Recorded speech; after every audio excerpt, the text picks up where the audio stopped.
Islam, Moorish? Please be seated.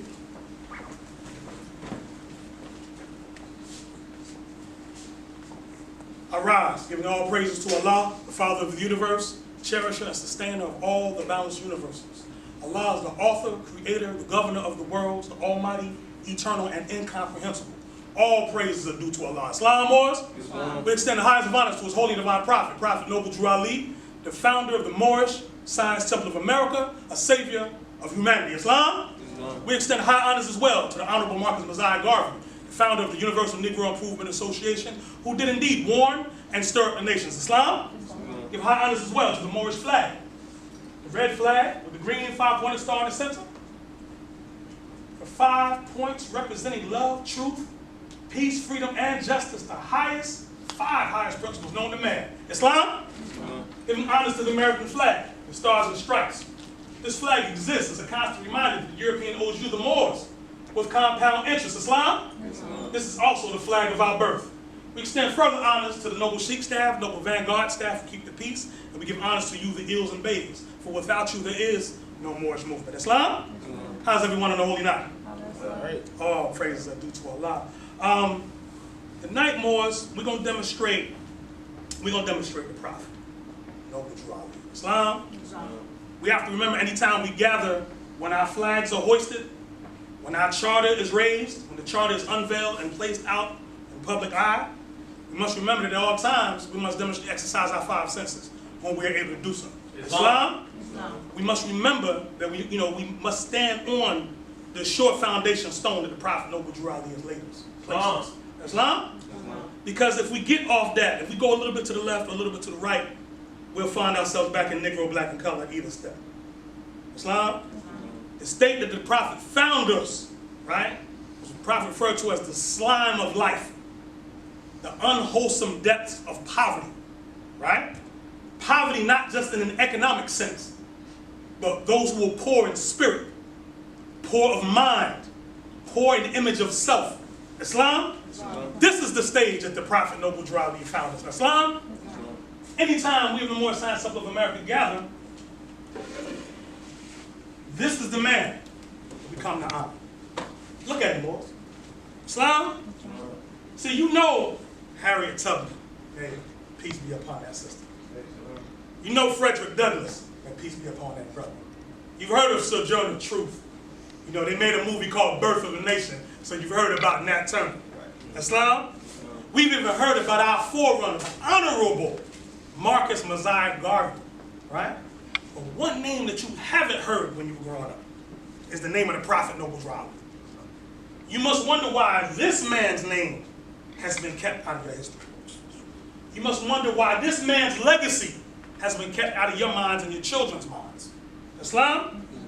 The labors that he demonstrated, Moors, in 16 short years, right, set up a Moorish, divine, and national movement that we still demonstrate on today. Islam? The divine constitution and bylaws of the Moorish Science Temple of America was enacted in the year 1928, right? Act 2, which mentions that Friday is our holy day of rest, was, enshrined on that, in that year, right? Here we are in 2017, still obeying the orders of our prophet. We're generations out. We're 4 to 5 generations out from the Prophet Noble Drew Ali. We've raised children on this. See, a lot of times, Asiatics who grab the Moorish movement on the internet, right? They grab it because of a get-rich-quick scheme, or something that you don't have to do, some form of exemption. Islam? But if you're a citizen, and the Prophet returned that word to us, because that was taken away from us. If you're a citizen, it's not about what you don't do, it's about what you have to do. Islam? On the bottom of our nationality card, the Prophet instructs us to proclaim, I am a citizen of the USA, Noble Drew Ali, the Prophet. Islam? So we must get in line with citizenship.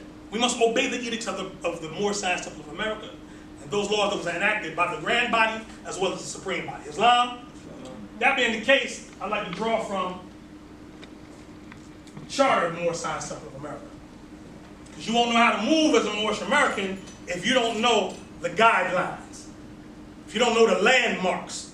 It said that masterminds trace themselves back and thus they're able to know. Islam? So reading our charter, right, of Temple number 19 here in Atlanta, Georgia. Charter, Moorish Science Temple of America. To all those whom these presents may come, greetings, the Home Office. By virtue of the authority vested in the most holy prophet, Noble Drew Ali, and the Moorish Science Temple of America, by a lawfully granted charter of the state of Illinois, have granted this charter to this branch of the Moorish Science Temple of America at 394 Cleveland Avenue in the county of Fulton in the state of Georgia, to be styled and known as Moorish Science Temple of America, number 19, invested with all the powers and privileges of a subordinate temple within the jurisdiction of the said Home Office. Hear ye, jurisdiction aforesaid by virtue of whose authority it exists, while acting in conformity with the laws, rules, and regulations of the home temple and the subordinate temple aforesaid, being duly and lawfully organized, constituted, and established, is hereby authorized and empowered to initiate and confer the degrees of the said temple in accordance with the established forms and usages upon all such persons as are duly and lawfully and practice the teachings of all the true and divine prophets, Jesus, Muhammad, Buddha, Confucius, etc. The officers and members who benefit under this charter do hereby pledge themselves to act at all times in obedience to the commands and edicts of the illustrious Noble Drew Ali, the founder and head of the Moorish Science Temple of America. The Home Office can at any time suspend, revoke, or take away this charter or warrant of authority if, in the judgment of our grand ruler and prophet, Noble Drew Ali, said subordinate temple has violated any of the principles or rules of the Moorish Science Temple of America.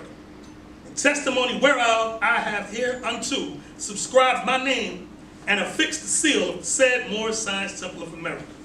Love, truth, peace, freedom, and justice. Islam, Moors? And and on here as our landmarks we have what we refer to as the 10 wonders of the world, which are the 10 emblems that you see going around, which tell their own story. Islam, Moors? Now, why did I demonstrate the charter? I deem it only appropriate that we demonstrate the charter, especially in this month of July, right? We're post what they call the Europeans' Independence Day, right? Independence Day was when the Europeans declared their independence from the British Crown. Islam? But when did the Moorish Americans declare their independence from the marks of Negro, black, colored, and Ethiopian? 1863. Let's go Moorish Science Temple of America. When was the Moorish Science? 1913. Our authority. Our authority. 1928, Cook County, I'm sorry. July 20th. Islam? July That is Moorish Independence Day, referred to as Moorish Authority Day. Islam? That's when we receive our authority. Islam? How important is authority? Islam? You don't know what authority is. You don't know. You don't have the principles of governance, right? It was deemed by the European doctors of the law in ancient times, right? Going back a few centuries, that the Negro and what was done to the Moorish people rendered them incapable of demonstrating government. Islam? They demonstrated a degree because these Europeans were Freemasons, right? There's a degree in the European Freemasonry where they talk about a master builder named Heru Ranesi-El. Okay? They called Heru Ranesi-El the master builder. Islam? What land was Heru Ranesi-El from? Our brother Heru. Brother Heru was from the land of Canaan, right? He demonstrated in the cities of Tyre and Sidon, right? Where, and in those regions where the stones were cut for the temple without the sound of hammer or axe, so they say. Islam? But that whole story, that whole drama that they demonstrate when they give that story, right? They're talking about you. Islam? They talk about 3 ruffians named Jubela, Jubelo, and Jubelo. The prefix to all of those words is the word Jew. The 3 Jews. Islam? They rendered 3 blows upon this master. The final blow was the death blow. right? This was the blow that rendered him unconscious, right? They took him and buried him in a shallow grave at the base of a mountain called Mount Moriah. Mount Moriah in Hebrew means the mountain of rebellion. Islam buried him in a shallow grave because they wanted to go back later and get the body and bury him for real, but they didn't have the time. So they placed what they call a sprig of acacia there, right? So they will remember where they buried that master at. Islam, this is what they did to you. They hit you at the head, upside the head, at high noon, right? In plain sight of everyone, right? Anyone see the movie Hancock with Will Smith? Will Smith posed a question in that movie. He said, what kind of low life must I have been? I'm paraphrasing. What kind of low life must I have been that I was in the hospital for over 100 years, in a coma, and nobody came and checked on me? Islam, when you look at the end of the Moorish Empire, right before you lost power, what was the state that the Moors were in? Were we ruling out of our higher self? Not by far. Islam, the prophet gave a caveat, he gave a warning. He said, I got to be careful how I wake y'all Moors up, because y'all might mess around going out and tap something. Right? And once you find out that you're not Negro, black, colored, Ethiopian, African American, Latino, none of that, right? One of the first things you're going to ask is, where's my birthright? Where's my land at? Where's my name at? Where's my divine creed at? Where's my mystery schools at? All my sciences and everything. Where's all of that at? Right? Because when the Moorish Empire was overthrown, the various different ones that we governed over carved out nations for themselves. Okay? So what you see now is the Iraq and Iran and Egypt and Libya and Tunisia and so on and so forth. These are all nations that carved themselves out of one contiguous empire. The word contiguous. I like introducing new words. Right?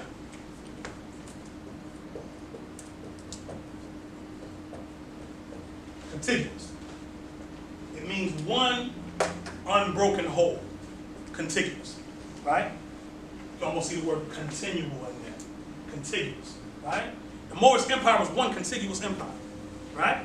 It stretched all across northern Africa, northwestern Africa.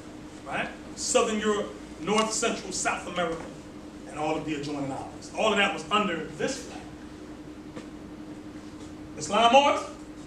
Columbus demonstrated when he got off the boat. Stepped onto the land, he heard the call to prayer or roar from a mosque that was up in the mountains in Hispaniola that you know now as Cuba. Islam, and that the natives there, right, the original people that were there, right, dressed like the Moors he just left in Spain. Islam, this is what a sister of mine who's of Costa Rican descent. She sat in this room right now, you wouldn't know she was any different than you. She's posted pictures of her family because she just went to go visit them. And you would have thought she was on Cleveland Avenue somewhere in Atlanta. Islam, there's not an expanse of earth that your forefathers had to step and demonstrate their Moorish degrees. Islam, and the greatest cry right now between Asiatic groups is the degree of unity. Everybody wants unity. I have my delegation badge on that representing unity, all right? The hand press, which is the degree of unity. Islam, all right? But there's a set way that we have to unify. Islam, can't unify as Negroes, blacks, and colors. It can't happen. We've tried it. It didn't work. Islam, because there's no covenant to bind you. There are no principles to oversee it. There are no virtues to instill that will stick generation to generation. Islam, you ever wonder why other free national groups are able to do things that we just aren't able to do and pass it down? So even to the point, even if we raise it in this generation, would the succeeding generation pick it up and continue? Islam, right? I like to draw from the Holy Instructions of Unity and the Holy Quran and the Moorish Science.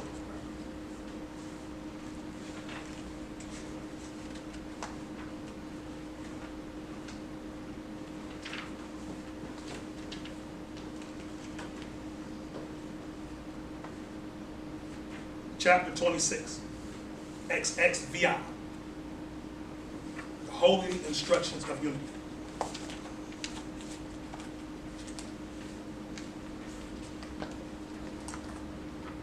This word unity is throughout this Holy Quran and the Moorish Science Time of America, right?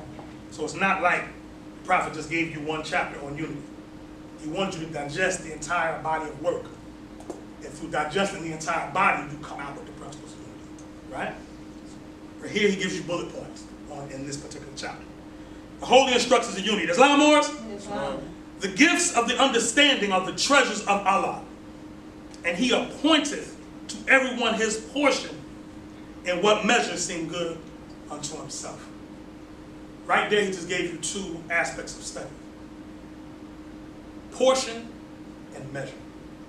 Islam, each one of you in here right now has a portion of the understanding, of the gifts of the understanding. Right? That means that each one of you has a puzzle piece to our solution. Each one of you. Islam? But that portion was provided to you by Allah through knowing the essence of your spirit. Through knowing what your spirit incarnated here to do. Islam? Because each one of you came through your parents for a particular reason.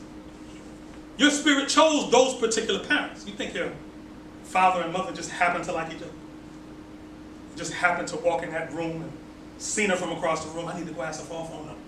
You think it just happened like that? Or was there an inspiration? And if there was an inspiration, where did the inspiration come from? Right? This is guided by the great God Allah. Right? And when we were a part of that, see, there's a word in the tongue of your forefathers of Arabic called nahnu. Everyone, nahnu. Nahnu means we. Okay? So, it includes the entire body, right, that would be in this room right now as an example. Islam? When you're in the state of nahnu, anna, which is the word for I, doesn't even enter into the picture. You don't even know I yet. You can't know it because you have nothing to compare it to. Islam? You don't adopt I until you start to slow down in vibration.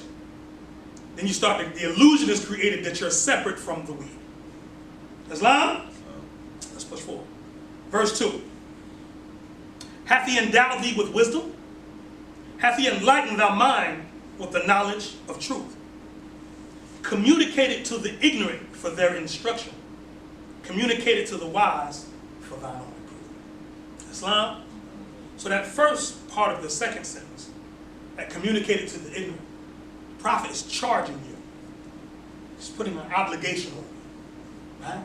So this movement and these lessons and these degrees are not designed for you to study and keep to yourself. There's a show that comes on, I think it's the Learning Channel, called Hoarders. You've seen this? These people, they just collect stuff. Right?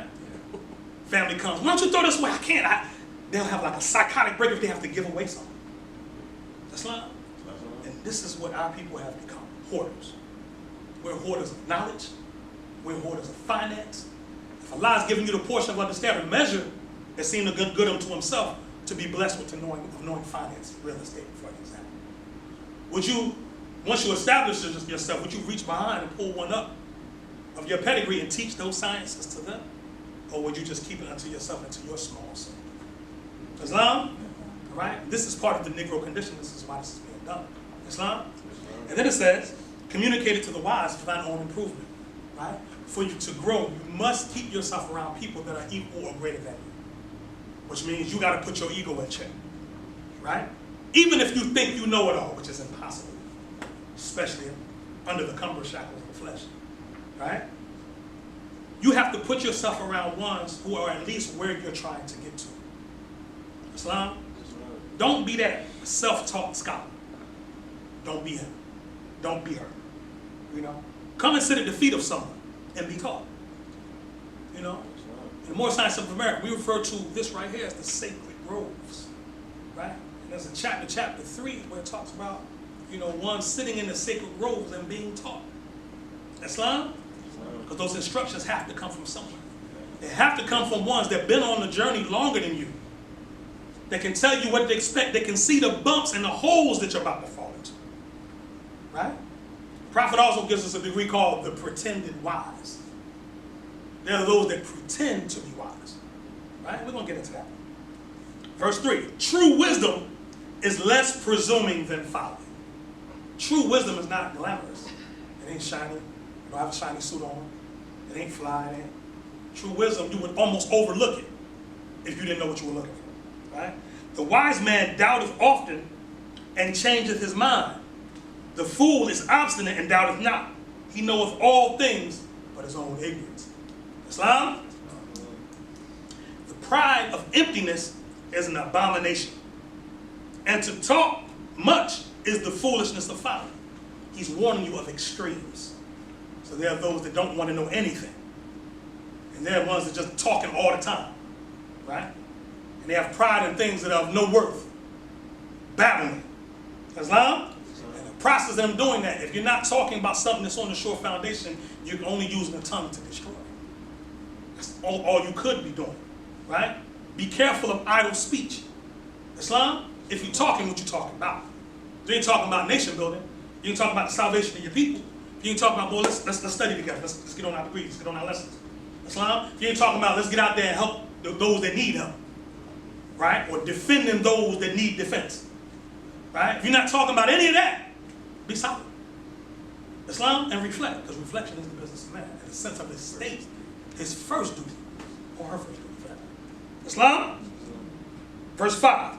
Yet be not puffed up in thine own conceit, neither boast of superior understanding. The clearest human knowledge is but blindness and folly. That one verse alone, if you mastered it, you could go around and unify the nation.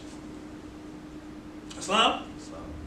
Because conceit, that arrogance, that self-assuredness, is what makes people think that they're that individual's savior. Islam, which is not confirmed by any work, it's not confirmed by any prophecy from our forefathers. Nothing handed down confirms that you are that, because if you are that, then demonstrate it. Islam? If you wiser than a prophet of Allah, then demonstrate a degree. Islam? But if you're not, guess what you have to do? You have to fall in. Fall in behind the one that does it. Whoever the appointed one was for that time, right? You got to fall in behind. The last prophet for these days and times is no neutrality. Period. Islam? Verse 6. The wise man feeleth his imperfections and is humble. He laboreth in vain for his own approbation. But the fool peepeth in the shadow stream of his own mind, and is pleased with the pebbles which he seeth at the bottom. He bringeth them up and showeth them as pearls, and with the applause of his brethren delighteth himself. Islam? Don't be arrogant, Moors. Don't be arrogant. That's how we fell. Arrogance. The Moorish elders, the Moorish American elders, passed down that the reason why the Moorish American forefathers, the Moorish ancient forefathers, the Moorish ancient fathers fell was because they forgot the first aspect of their divine creed, which is that there is no God but Allah. Islam? Now granted, where's the nearest place to meet Allah? But that's not the only place. Islam? And it's not just in your heart. Islam? So yes, you have divinity within you, but so is the one that you might have fallen out of conjunction with. Allah is in them too. Islam? And you got to find that aspect of love, truth, peace, freedom, and justice in them to vibrate on, right? Focus on that. The commonality is not the differences. We can do differences all day long. All day, every day. Islam? Right? But can you empty your cup? It's said that the wise man can act like a fool, but a fool can act like a wise man. Islam? So why, if you have to meet with a group of people to demonstrate unity, why do you have to spill out everything that you know, trying to impress? Empty your cup, because there might be something in what they're demonstrating this for you. That's why the Prophet bound us to not speak radical or agitating against other organized groups, right? Nor against the church, nor any negative assertions against the American flag. Islam? Because you'll be surprised where your allies come from. Islam? I have a very close friend of mine that is a Christian minister, right? And we go into the workshop of the mind where things are made of thought, the land of fleshless things. And we're able to talk about things with each other that sometimes we're not able to talk about with our congregations. Islam? Things relative to unity and wanting to move in certain directions, but it's not time, right? And I'm not saying it's not time by way of nature and what, the political landscape is showing us, because it's definitely past time relative to that, right? But it's not time with the state that we're in. I'm known to kind of be a little antisocial. I'm not the hangout guy, right? And I'm not interested in hanging out with a bunch of Asiatics just for the sake of hanging out. If we're not building this, if we're not being this full time, I almost don't want to be around you. Not from an arrogant perspective, but because I know what I'll descend into, right? Just kicking it. I don't have time to just kick it. We nation builders, right? How much time do you think, how much spare time do you think Prophet Noble Drowdy had? You look at his timeline, there's a book called, I think it's called The Savior of Humanity by Brother Azim Hopkins Bey, Grand Sheik, Divine Minister, Temple 11, Philadelphia. You obtain the book, he gives you the timeline when the Prophet was setting up temples. Brother Raphael, could you confirm or deny with a shake of the head? Is that the name of the book, Savior of Humanity? Islam. Savior, right, Amazon, correct? Savior of Humanity. Azim Hopkins Bey. One of our brothers, and if the brother's looking, a big Islam to our brother, we're on Facebook Live. So, it is a shame to be ignorant.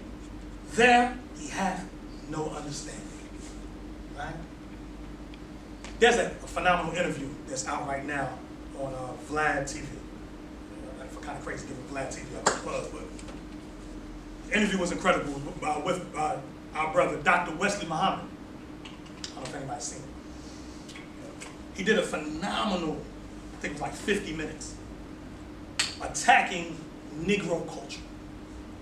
Things that have cropped themselves up in our community that we've become tolerant of. Islam, where we party to insanity, you know, where our children, our babies have to turn on the radio now and hear songs about Percocets, Molly Percocet. They gotta hear that. They gotta hear that in the hook. As though that's something, because you know, when you're entertained, right, that's the best time to program somebody, because your defenses are down. Islam, you know, you're in that alpha wave state, you relax, you know, you jam, you dance, you doing whatever you're doing, right? But the whole while you're being programmed, right? Now, granted, there may be some of us that may be strong enough to not pop some Percocets, you know, for leisure, right? But what about the 15 to 16-year-old brother or sister who don't have that mental defense, that mechanism to ward off what we call psychic self-defense? The ones that don't have that, they're wide open. So they're being programmed with this, right?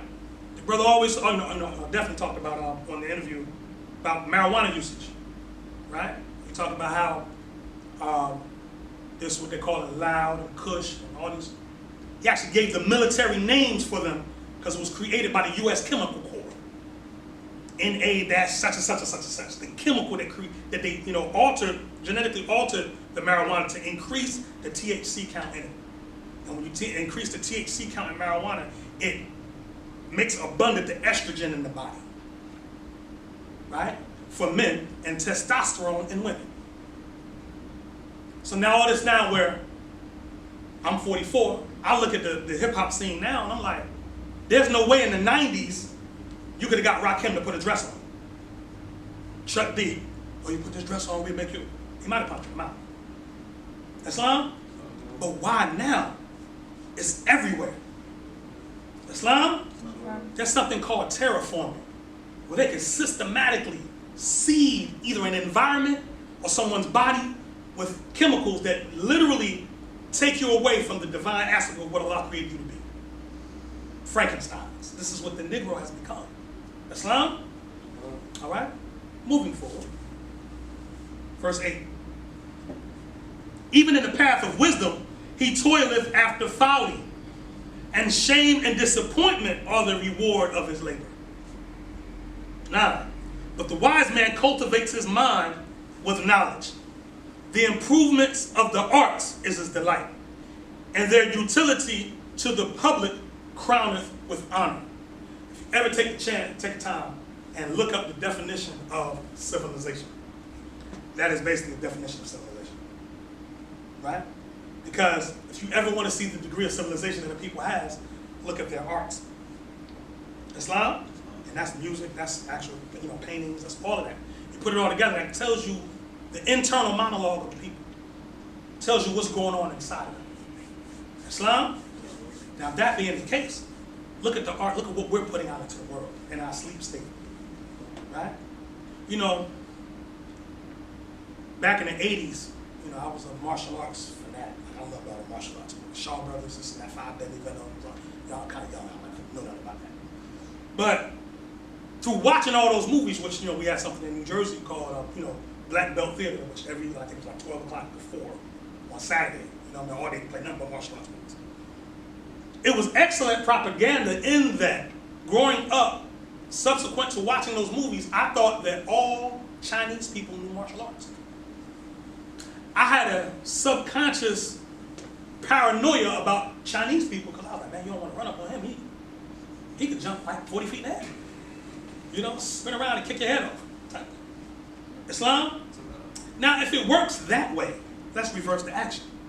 If we take our brother Tyler Perry, who's always in a dress, and those movies go out worldwide, when brothers in China look at him, what do they think about the Asiatic man in America? What do they think about the state that you're in? They think you're a joke and unreal. Islam? All right? So that's why the arts are so important. You know, you have a brother here right now who's producing songs left and right. You know, and I just had a song with him earlier. I just had a conversation with him earlier about, can we get those pressed into an album so, you know, we can get those out? Because Moorish Americans need their own music. We have to divest and stop listening to the mess that's creating Negroes. Islam? We got to stop tolerating it, Moors. We got to stop tolerating it. You know what I'm saying? And I know we all got, you know, a playlist that I know I ain't got no business listening to this, but it's out. And they get you with the track. I get it. You know, we kindred. I got melanin too. I got it, right? But speaking from the highest aspect, the highest plane of spirit life, right? We got to stop doing this because all we're doing is catering and co-signing destruction, right? And the ones that are seeking your wisdom, how you going to guide them if you on what they on? See, there's a teaching that says, some say, well, you got to get on their level to teach them. Chapter 9, the Holy Quran, the Moorish Science Temple of America, says that Jesus sat with courtesans, thieves, and drunkards. He sat with them, right? He didn't do all the things they did. Just because he sat with thieves, he didn't go steal with them. Islam? You know, just because he sat with courtesans, that don't mean he partook in that. Islam? When he was demonstrating with them, he demonstrated the principle of love because these ones were the rejected stone. Right? He came to remind them that you must now become the headstone in the corner.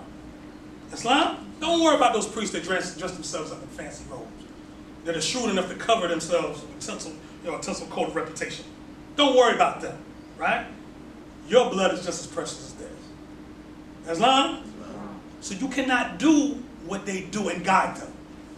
They need a greater example. And I don't mean a condescending example. I don't mean you rolling up on your high camel and talking about I'm so Moorish. I don't mean that. Right?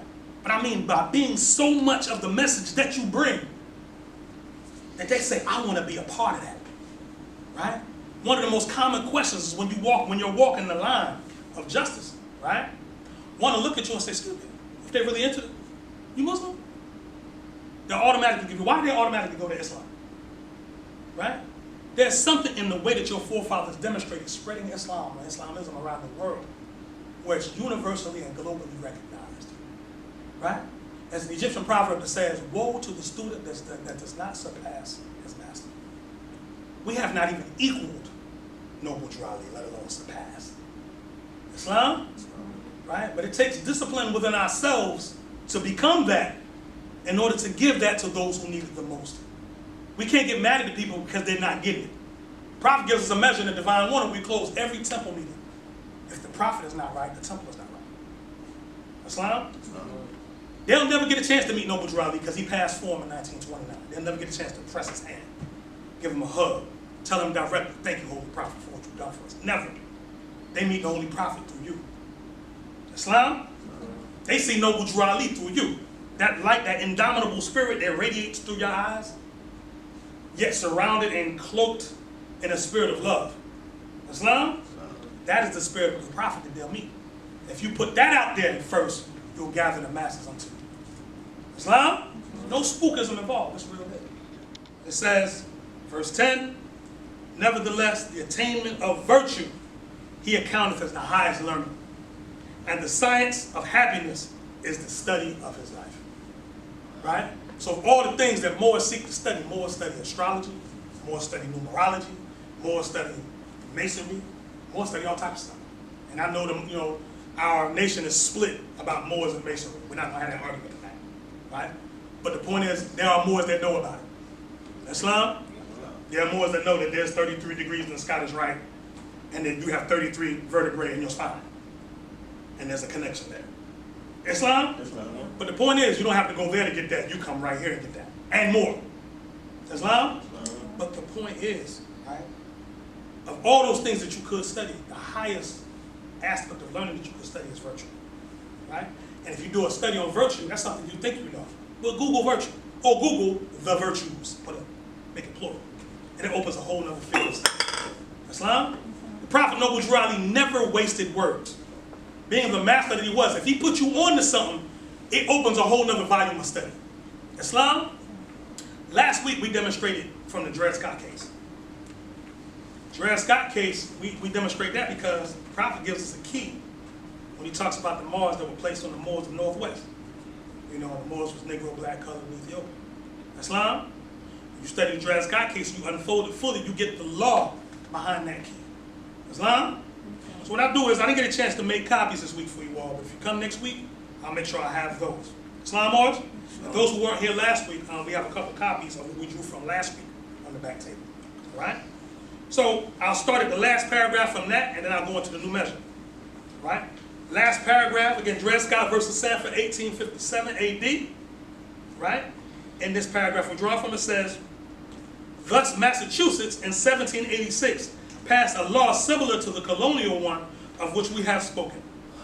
The law of 1786, like the law of 1705, forbids the marriage of any, again using their language, white person with any Negro, lowercase, Indian, uppercase, or mulatto, and inflicts a penalty of 50 pounds upon any such one who shall join them in marriage, and declares all such marriages absolutely null and void, and degrades thus the unhappy issue of marriage, of the marriage, by fixing upon it the stain of bastardy.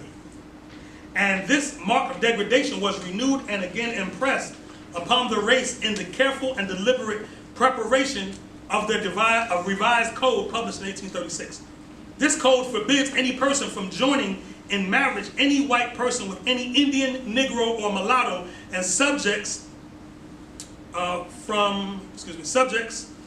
party who shall offend in this respect to imprisonment not exceeding 6 months in the common jail or to hard labor, and to a fine not less than 50 nor more than $200. $200 in the 1700s, more, that was some money. Islam? And like the law of 1786, it declares the marriage to be absolutely null and void. It will be seen that the punishment is increased by the code upon the person who shall marry them by adding imprisonment to the pecuniary penalty. Pecuniary means the financial. So too in Connecticut, we refer more particularly to the legislation of this state, because it was not only among the first to put an end to slavery within its own territory, but it was the first to fix a mark of reprobation upon the African slave trade. The law last mentioned was passed in October 1788, about 9 months after that state had ratified and adopted the present Constitution of the United States. And again, what I'm reading from this, you guys don't have that copy. Okay? And by that law, it prohibited its own citizens under severe penalties from engaging in the slave trade, and declared all policies of insurance on the vessel or cargo made in the state to be null and void. But up to the time of the adoption of the Constitution, there is nothing in the legislation of the state indicating any charge of opinion as to the relative rights and position of the whites and black races in this country, or indicating that it meant to place the latter, when free, upon a level with the citizens, right? So what they're demonstrating right there is the fact that in the state of Negro, black, colored, Ethiopian, etc., right, there is nothing in those marks that qualifies you for citizenship. There's nothing in what the founders of the Constitution, right, demonstrated as law that would qualify Negroes as being citizens. Islam? And certainly nothing would have led the slaveholding states to suppose that Connecticut designed to claim for them the new Constitution, the equal rights and privileges and ranks of the citizens in every other state. The first step taken by Connecticut upon this subject was as early as 1774. When were the marks placed upon the Moors of the Northwest? 1774. So that year is mentioned in the Dred Scott case. when it passed an act forbidding the further importation of slaves into the state. Another area where the prophet mentioned 1774 is when he talks about the Constitution that has never been changed. He takes you back to 1774. He said, because there's no need for you to apply to the 14th and 15th Amendment, because that was designed to place the Europeans who were outside the body of power after the Civil War, right? Who had their rights to vote, suspended and all that type of stuff, to bring them back into the body of power and citizens. So that wasn't for you, right? The prophet took you back to the first Constitution, which was drafted in 1774, right? Wherein in there, they admitted that they should abandon the slave trade. It was immoral, it was reprehensible, so on and so forth, but they knew ones were in business behind it, so they couldn't just cut it without rebellion, right? So they gave them until 1808, right? And after 1808, there will be no more further importation of ones from, from the African continent. Islam says, but the section containing the prohibition is introduced by the following preamble.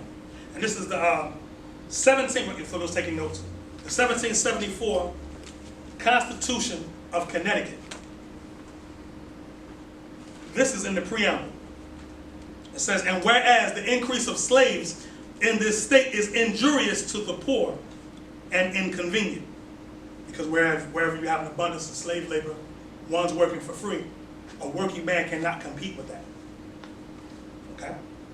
It says, this recital would appear to have been carefully introduced in order to prevent any misunderstanding of the motive which induced the legislator to pass the law, and places it distinctly upon the interest and convenience of, again, their language, the white population, excluding the inference that it might have been intended in any degree for the benefit of the other. And in the Act of 1784, by which the issue of slaves born after the time therein mentioned were to be free at a certain age, the section is again introduced by a preamble assigning a similar motive for the Act. It is in these words, this is in the Act of 1784, whereas sound policy requires that the abolition of slavery should be effected as soon as may be consistent with the rights of individuals and the public safety and welfare, showing that the right of property in the master was to be protected, and that the measure was one of policy and to prevent the injury, which is a legal term, and inconvenience to the whites of a slave population in the state. Islam, you read the Articles of Confederation, which is another early form of the Constitution, right? In the Articles of Confederation, which it gets into later, it says that there are to be in this new country that's being established, new nation I should say, there are to be no vagabonds, paupers, or fugitives from justice within these dominions. Vagabonds, paupers, or fugitives from justice. Islam? Remember that language. And still further pursuing its legislation, we find that in the same statute passed in 1774, which is also the year the Articles of Association were enshrined, which prohibited the further importation of slaves into the state, there is also a provision by which any Negro, lowercase, Indian, or mulatto servant who was found wandering out of town or place to which he belonged without a written pass, such as is therein described, was made liable to be seized by any before the next authority to be examined and delivered up to his master. Right? I don't know if y'all remember in elementary school when you had to go to the bathroom during class. Excuse me, teacher, I gotta go to the bathroom. The teacher had to write you a hall pass, right? So that way, if any teacher was in the hallway, they ask you, what are you doing in the hallway? You show your pass. Because you're demonstrating as a minor, you're not mature enough to demonstrate, the principles of civilization to be where you're supposed to be at all times. So you need a written pass that states, that you have the okay to travel, right? And this is the incapacity the Asiatics found themselves at as Negroes, blacks, and colors. Islam? And that term, examine, to be examined. Because there were certain ones that upon examination, they were able to demonstrate their Moorish heritage. And the ones that were able to do such were set free, or was able to be ransomed out, right? But if you were one, and I ask you, what's your name? And you give me John. Or what's your surname? I don't have one. Because the slaves at that point didn't have surnames. That came later. Right? Okay. You can't be a free man. Islam, what's your religion? Well, praise Jesus. I'm You just fell under, European jurisdiction. Islam? All right. Moving forward. So remember that term, examine or examination. Right? It says who was required to pay the charge which had accrued thereby. And a subsequent section of the same law provides that if any free Negro shall travel without such pass and shall be stopped, seized, or taken up, he shall pay all the charges arising thereby. Right? So, if even the big free Negro didn't qualify for the Fourth Amendment, which stops illegal search and seizures. Islam?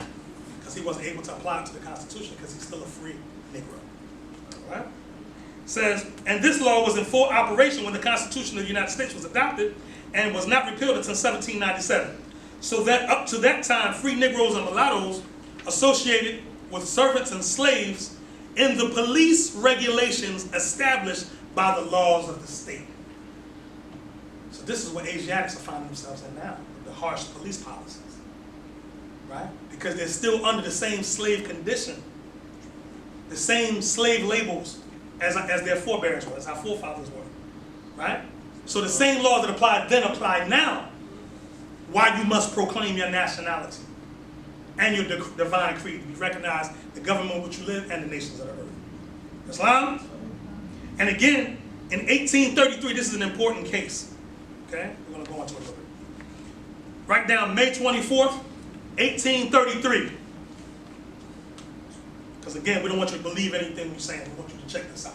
What's that date again? Yes, sir. May 24th, 1833.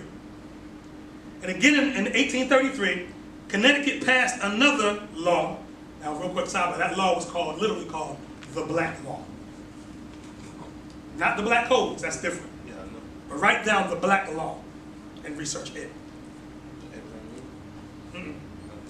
We're gonna get to it. Which made it penal or crime to set up or establish any school in that state for the instruction of, specific terminology here, persons of the African race. That is what is known as an ambiguous term. There's no specificity in that term. Gives you no pedigree, no national descent, no citizenship, no subject status under a monarch, nothing. Persons of the African race. What nation is that? What's the flag of the African race? There is none. Islam? This is how you can creep in Negro, Black, and Colored. Right? For the instructions of persons of the African race, not inhabitants of the state, or to instruct or teach in any such school or institution or board or harbor for that purpose, any such person without the previous consent in writing of the civil authority of the town in which such school or institution might be. You know, most HBCUs, historically black colleges and universities, were set up for the children of slaveholders who had children by Asiatic women. So the children who are of mixed birth, right, their children would have an education. That's what that was originally set up for. So was the curriculum, right? So the curriculum, and this is not throwing shade on HBCUs, right? But if you look at the funding, how the funding comes down, so on and so forth, you know, all you gotta do is follow the money, and they tell you what it's all about. Islam, the only one that was actually founded by Asiatics here in Atlanta was Morris Brown, and they lost their accreditation and just got it back after all these years, right? You know, but moving forward, it says, and it appears by the case, now this is the case that May 24th, 1833, write this down, Crandall, C-R-A-N-D-A-L-L, Crandall versus the state, okay? Specifically, it's Crandall versus Connecticut state, the state of Connecticut, okay? That upon an information filed against Prudence Crandall for a violation of this law, one of the points raised in the defense was that the law was a violation of the Constitution of the United States, and that the persons instructed, although of the African race, were citizens of other states, and therefore entitled to the rights and privileges of the citizens in the state of Connecticut. But Chief Justice Daggett, before whom the case was tried, held that persons of that description were not citizens of a state, within the meaning of the word citizen in the Constitution of the United States, and were not therefore entitled to the privileges and immunities of citizens in other states. And again, this is ones of Negro, Black, colored status. Islam? All right? And Prudence Crandall was an abolitionist. And she formed a school, in her words, to instruct colored girls of African descent. Right?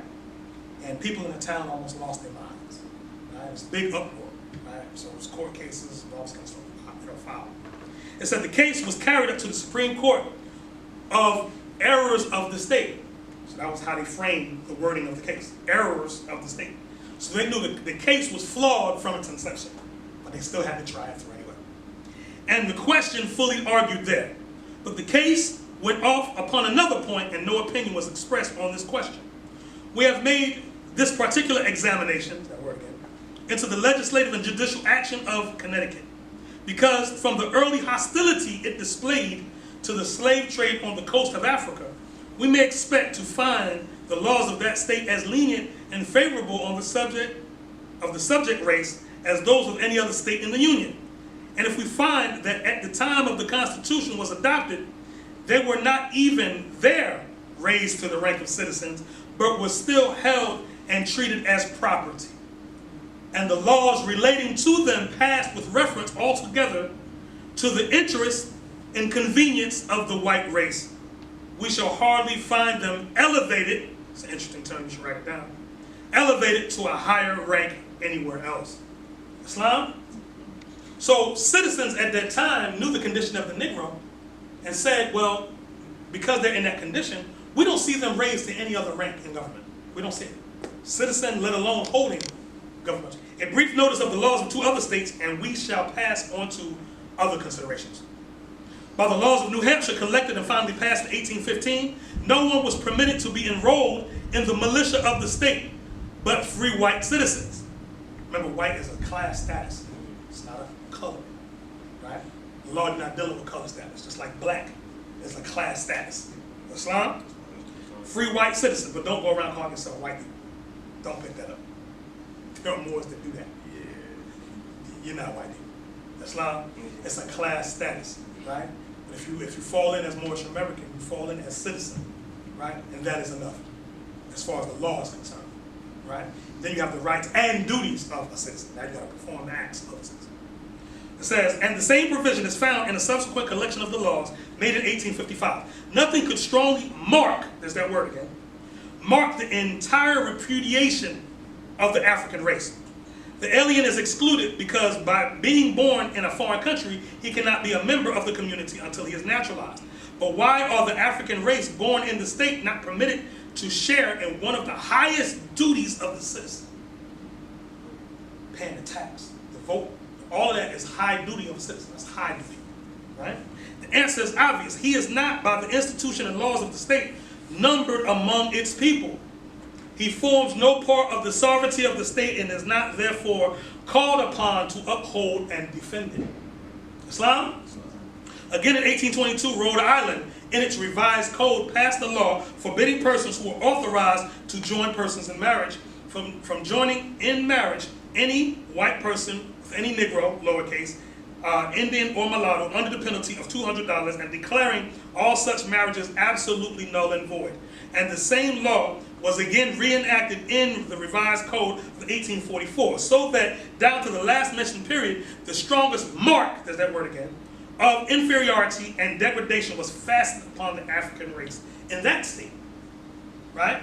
See, so morally, when we look at the Ku Klux Klan, or the Knights of the Golden Circle, right, or the Night Riders, right, all these, Masonic groups, right, European Masonic groups, who enforce the law upon the Asiatics who are out of law, right? Morally, we looked at, well, it was wrong what they did, whatever. They were standing on law, the laws of the time. Islam? Just like right now, you're in the Moorish Science Temple of America learning law. Islam? They would come together in the Ku Klux Klan, they have something known as a clavern, right? Clavern is like a grotto or a particular, setting when their charter is raised, right? Where they're bound by certain laws, right? And there, when you become a Klansman, you have to take an oath to uphold and defend the Constitution of the United States of America. You have to demonstrate the degree of the citizen, right? For those taking notes, write down the Kloran, K-L-O-R-A-N. In some instances, some publish, some editions, they call it the Holy Kloran. Like Noble Riley gave you the Holy Koran, the Ku Klux Klan Holy Text is called the Holy Kloran, right? And all their officers start with the KL prefix, the Grand Clyclops, Clykos, so on and so forth. Islam, Klan was resurrected in the year 1916, right? Because you know they were disbanded in the 1800s. 1960, they came back. Where? What city in America? Stone Mountain, Georgia. Right here. Right here. Look at the mountain. What's carved on the side of the mountain? Confederate soldiers. Now, they rebelled, lost their citizenship, lost the war, and had to be militarily brought back into the constitutional fold. But those Confederate soldiers are still cut into the side of that mountain. Islam, and you will be fool to think of yourself that the Klan is not very much alive in this dead time, especially with the current presidential administration. Islam, get your act together, Moors. They organized. They've been organized. They got principles. The principles that the Klan is operating on, they've been operating on since its founding in the 1800s. Right? The principles of the Moorish Science of America is operating on, we've been operating on since 1913. So Allah sent a divine prophet to get you on the foundation to counteract what the Europeans were organized to do against you. That's why nationality is important. That's why honoring this man, Prophet Noble Raleigh, is important. Islam, it would be impossible to enumerate and compress in the space usually allotted to an opinion of a court the various laws marking, notice that word all through, the condition of this race. Sister Sasha, could you do me a favor? Go to Google, Bouvier's Law Dictionary, okay? And let's get condition, okay? And let me know when you got it. The condition of this race, which were passed from time to time after the Revolution, and before and since the adoption of the Constitution of the United States. In addition to those already referred to, it is sufficient to say that Chancellor Kent, whose accuracy and research no one will question, states in the 6th edition of his commentaries, you might should write the name now so you can do that research. Chancellor Kent, Chancellor is spelled C-H-A-N-C-E-L-L-O-R, Chancellor Kent, K-E-N-T. Right, Chancellor Kent's commentaries, published in 1848, Volume 2, 258, Note B, that in no part of the country except Maine did the African race in point of fact participate equally with whites in the exercise of civil and political rights. So there were liberal Europeans who allowed, through a certain privilege, ones of Negro, black, and colored status, to exercise, political affairs, right? But they allowed them to do that. They really didn't have the right for it. They allowed them to do it. The legislation of the states shows, in a manner not to be mistaken, the inferior and subject condition of that race at the time the Constitution was adopted, and long afterwards throughout 13 states by which that instrument was framed, and it is hardly consistent with the respect due to these states to suppose that they regarded at that time as fellow citizens and members of the sovereignty a class of beings whom they had stigmatized, whom as we are bound, is that word again, out of respect to the state sovereignties to assume that they had deemed it just and necessary. That's a constitutional phrase, right? There's a phrase, necessary and proper. It's a constitutional clause, right? There's a legal maxim, necessitas non habet legem, which means that necessity has no laws. So if you listen to the news and you hear them say, it is necessary for us to send federal troops into Chicago. Do you hear that? It's a kill order, period. Ain't no negotiations, we're gonna sit down and have a meeting, ain't no light no candles, ain't no singing no songs. It's laying everybody down. Islam, Sister Sasha, you have condition? I do. You mind reading, demonstrate that?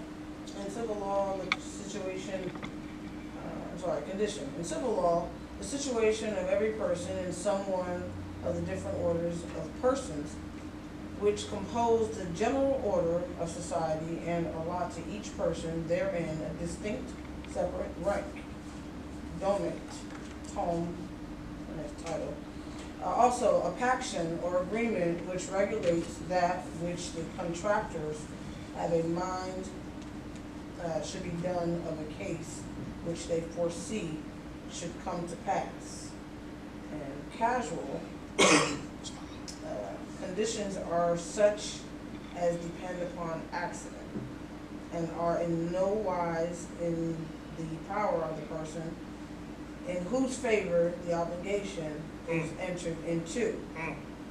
Mixed conditions are such as depend upon the joint wills of the person in whose favor the obligation is contracted and of a third person, as if you marry my cousin, I will give, etc. Here. Possessive conditions are those which are in the power of the person in whose favor the obligation is contracted, as if I contract to give my neighbor a sum of money in case he cuts down the tree. You can pause that. Okay. You can pause that. So we have that word condition there. The prophet comes back in chapter 7 of the Holy Quran, the Moorish Science Temple of America, verse 9, where it says, "These things we see are but reflexes just appearing, while the ethers vibrate so and so. And when the conditions change, they are disconditioned." Islam family? Islam. Praise Allah. Praise Allah. Right? Moving forward with this Dred Scott. Says, or that when they met in convention to form the Constitution, they looked upon them as a portion of their constituents, or designed to include them in the provision so carefully inserted for the security and protection of the liberties and rights of their citizens. It cannot be supposed that they intended to secure to them rights and privileges and rank in the new political body throughout the Union, which every one of them denied within the limits of its own dominion. More especially, it cannot be believed that the large slaveholding states regarded them as included in the word citizens, or would have consented to a constitution which might compel them to receive them in that character from another state. For if they were so received and entitled to the privileges and immunities of citizens, it would exempt them from the operation of the special laws and from the police regulations which they considered to be necessary for their own safety. Islam Moors? So the harsh police policies were enacted to protect citizens from the barbarity of ones that did not have a nationality. Islam Moors? So we look, again, looking at it from a moral perspective, we say, well, it's unjust what they're doing as far as the police and they're shooting brothers down the street, right? But look at how we're demonstrating in the world.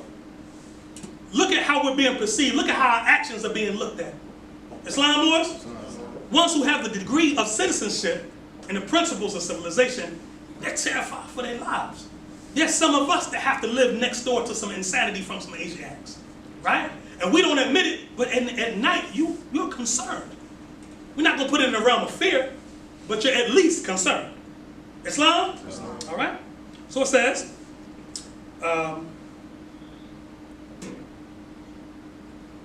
for if they were so received and entitled to the privilege and immunity of citizens, it would exempt them from the operation of the special laws of the police regulation which they considered to be necessary for their own safety. It would give to persons of the Negro race, lowercase, who were recognized as citizens in any one state of the Union, the right to enter every other state whenever they pleased, singly or in companies with pass or passport, and without obstruction, to sojourn there as long as they please, to go where they please at every hour of the day or night without molestation, unless they committed some violation of the law for which a white man, their language, would be punished. And it would give them the full liberty of speech in public and private upon all subjects upon which its own citizens might speak, to hold public meetings upon political affairs, and to keep and carry arms whenever they want. All of this would be done in the face of a subject race of the same color, both free and slave, and inevitably produce discontent and insubordination among them, and endangering the peace and safety of the state. Islam Moors? In that previous sentence, they just gave you the description of a citizen. Those are all things that citizens do. holding public meetings, demonstrating politics, traveling unmolested, so on and so forth. All these are things that a citizen can do, right? But the argument is, are these things that we can, extend to a Negro, right? To something that's looked at as a thing according to law. Islam, Moors? It is impossible, it would seem, to believe that the great men of the slaveholding states who took so large a share in framing the Constitution of the United States and exercised so much influence in procuring its adoption could have been so forgetful or regardless of their own safety and the safety of those who trusted and confided in them. Besides this, want of foresight and care would have been utterly inconsistent with the caution displayed, and caution is indeed a watchword, in providing for the admission of new members into this political family. For when they gave to the citizens of each state the privileges and immunities of the citizens in the several states, they at that time took from the several states the power of naturalization and confined that power exclusively to the federal government. No state was willing to permit another state to determine who should or should not be admitted as one of its citizens, and entitled to demand equal rights and privileges with one accord, surrendered by the states and confided to the federal government. And this power granted to Congress to establish a uniform rule of naturalization is, by well understood meaning of the word, confined to persons born in a foreign country under a foreign government. It is not a power to raise to the rank of citizen anyone born in the United States who, from birth or parentage by the laws of the country, belongs to an inferior and subordinate class. And when we find in the states guarding themselves from the indiscreet and improper admission by other states of immigrants from other countries by giving the power exclusively to Congress, we cannot fail to see that they could not have left with the states a much more important power. That is, last page, the power of transforming into citizens a numerous class of persons who in that character, that word comes up in the definition of nationality, would be much more dangerous to the peace and safety of a large portion of the Union than the few foreigners of one of the states who might improperly naturalize. The Constitution, upon its adoption, obviously took from the states all power and any subsequent legislation to introduce as a citizen into the political family of the United States anyone, no matter where he was born or what might be his character or condition, and it gave to Congress the power to confer this character upon those only who were born outside of the dominions of the United States, and no law of the state therefore passed since the Constitution was adopted can give any right of citizenship outside of its own territory. A clause similar to the one in the Constitution in relation to the rights and immunities of citizens of one state in the other states was contained in the Articles of Confederation. But there is a difference of language which is worthy of note. The provision in the Articles of Confederation was that, quote, that the free inhabitants of each of the states, paupers, vagabonds, and fugitives from justice excepted, should be entitled to all the privileges and immunities of free citizens in the several states. It will be well observed, under this confederation, each state had the right to decide for itself and in its own tribunals whom it would acknowledge as a free inhabitant of another state. The term free inhabitant, in the generality of its terms, would certainly include one of the African race who had been manumitted. The word manumit means to open the hand, in the sense of free. But no example, we think, can be found of his admission to all the privileges of citizenship in any state of the Union after these articles were formed, and while they were continued in force, and notwithstanding the generality of the words free inhabitants, it is very clear that, according to their accepted meaning in that day, they did not include the African race, whether free or not. For the 5th section of the 9th article provides that Congress should have the power, quote, to agree upon the number of land forces to be raised and to make requisitions from each state for its quota in proportion to the number of white inhabitants in such state, which requisition should be binding, unquote. Islam, Moors? Last paragraph. Words could hardly have been used which more strongly mark, word again, the line of distinction between citizen and the subject, the free and the subjugated races. The word subjugate means under the yoke. The latter were not even counted when the inhabitants of a state were to be embodied in proportion to its numbers for the general defense, and it cannot for a moment be supposed that a class of persons thus separated and rejected from those who formed the sovereignty of the states were yet intended to be included under the words free inhabitants in the preceding article, to whom privileges and immunities were so carefully secured in every state. And I'll stop there. Islam, Moors? So, although quite lengthy, and again, that's just a few pages out of the dress code case. But Moors, praise Allah. Praise Allah, is right. Islam, Moors? Islam. Because again, this is our holy day, and on our holy day, this is definitely a day to be thankful for all that Allah has given us. Islam, of the many things, the Prophet tells us, of thy external parts are, health, vigor, and proportion, right? What health is to the body, so is honesty to the soul, right? All right? It says health is the greatest of these, all right? So it's good to be thankful for those things, right? But can we be thankful for the angel that came and brought that lesson to us? Come on, man. Thought. The thought of Allah manifested in the flesh. Islam, manifested in human flesh. Islam, that angel didn't come to us as a spook or something. He came as one of us. His nationality is Moorish American. Our nationality is Moorish American, right? So we're thankful for on our holy day, for our prophet, for our holy divine prophet. Islam, Moors, because without this man, none of that language would have made sense to us, right? The citizens of America would have been demonstrating law in circles around us, as they've been doing for such time, right? And we would have had no clue what's going on. We had all the whys, but no answers.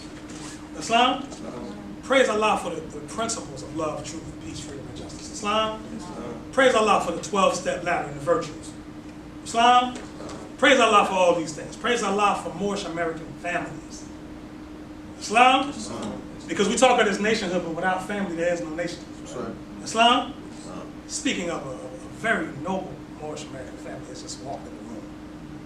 I'd like to give honors where honors is due. Islam, Brown-Hill family's in the house. Praise Allah. Welcome, everyone. It's good to see you. Haven't seen y'all since Juneteenth. Praise Allah. All right. If I may, as soon as Sister Sarah comes up, I'd like to come up and extend further, have her come up and extend further honors, if that's okay. All right. This family right here has been doing phenomenal work. Extending the learning across all areas of the spectrum. All right. Not just demonstrating, living the life of a Moorish American Muslim. Demonstrating the line through which Jesus came, the line through which justice came. Not just demonstrating and living it, right? But also going into other areas where Asiatics may be found and demonstrating how Moors move in those circles. They have their children in boxing, right? And not only do they have their children in boxing, I think we got a national champion of them, don't we, Sheik? And it's not who you think, because you would think it would be the brothers, right? It's that little sister sitting right there. I saw him. Praise Allah. Praise Allah. Islam, Sister Sarai. How you, my wife? You well? How was everything at your last fight? I saw you jump up in the air. You got at least about 3-4 feet off the ground. I saw that. And jumping for joy. So praise Allah for that.